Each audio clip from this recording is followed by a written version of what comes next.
Our worm bin, which is our worm farm, is a fun way that we can play with worms and they can play with our fruit and vegetable scraps.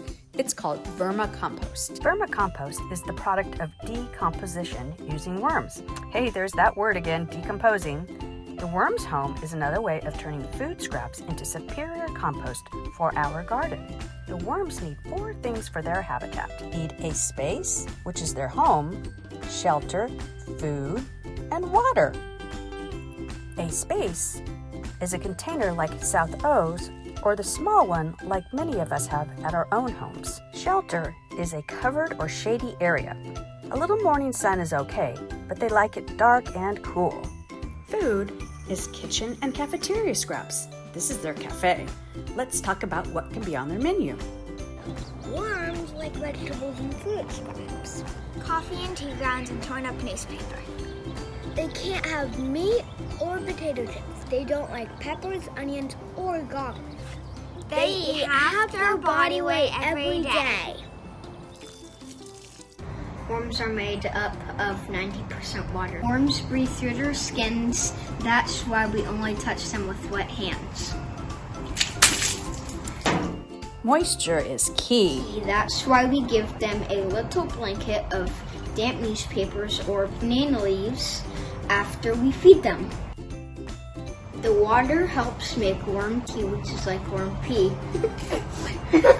Wait a minute, did you say worm pee? Let's back up a little bit before we talk about worm pee and review what we've learned. We give our worms nice moist shelter and we feed them our kitchen scraps. They devour our delicious food on the menu, and then what do? They poop and pee. Their poop It's called castings. Their pee We call worm tea. This creates an outstanding fertilizer for our garden.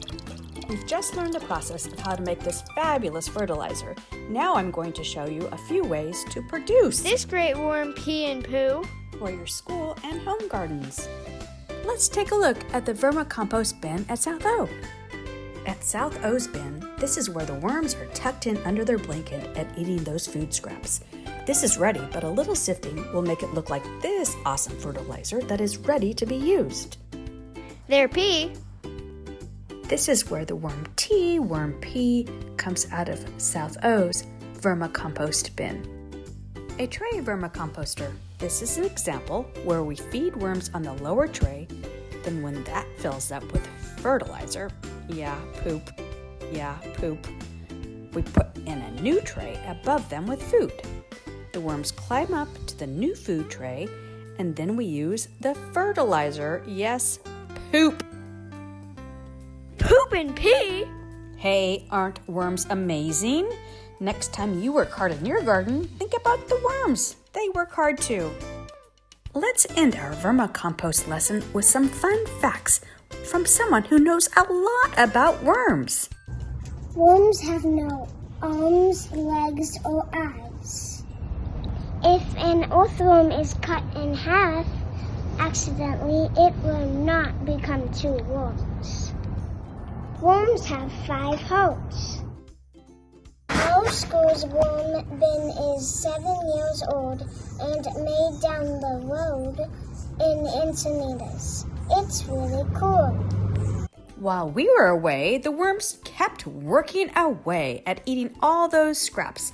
Months ago, this was apple cores, carrot peels, and now look at it. It's vermicompost, and the worms have done a fantastic job. I hope you found composting and vermicomposting as amazing as I do. And that's the Poop Loop.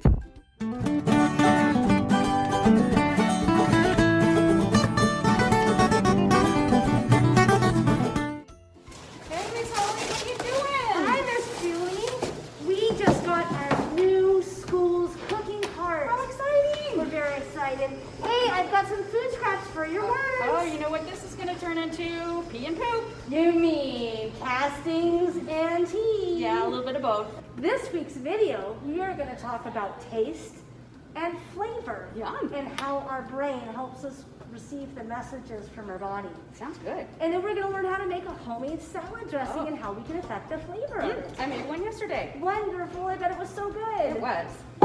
Well, we also have a cooking pot, so I'm going to spend some time getting this built and put together. I'm going to go out to the garden and feed the worms. Fantastic. We'll see you later. See you next week. Bye.